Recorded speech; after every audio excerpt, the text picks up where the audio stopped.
Paano gamitin ang offset path sa Adobe Illustrator para mag-create ng one color logo? Let's go!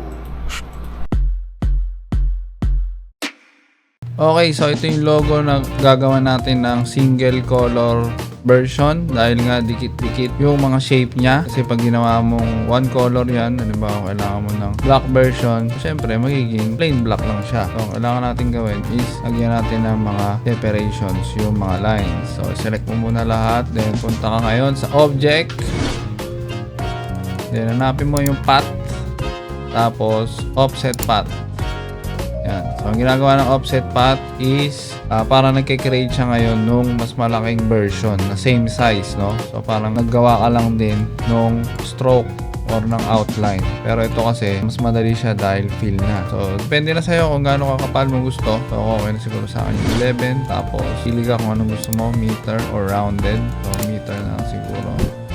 Then click OK pag okay na sa'yo. Then next step naman is kailangan mong hanapin na ngayon yung mga path na na-offset. So magiging dodoble yun eh, diba? Dodoble yun yung mga path mo. Tapos yung in-offset, ito yung mas makapal. Ayan. So gawin natin siyang white para mas makita natin ngayon yung effect. Ayan. Pag ginawa mong white, makikita mo na ngayon yan na nag-iwalay na ngayon yung mga section. Then ito, yung pinaka nasa labas, tanggalin na lang natin yan kasi hindi na natin kailangan. No? Pag tinignan mo to, sa may colored na background, so ayan yung magiging itsura niya. So meron pa siyang white. Ang kailangan natin gawin ay bubutasin natin ngayon itong ating mga shape kasi buo pa yan eh, diba? So hindi pwedeng ganito lang siya white kasi hindi mo malalagay sa ano yan, sa iba't ibang background. So gagawin natin, select mo lahat, tapos punta ka ngayon sa Pathfinder.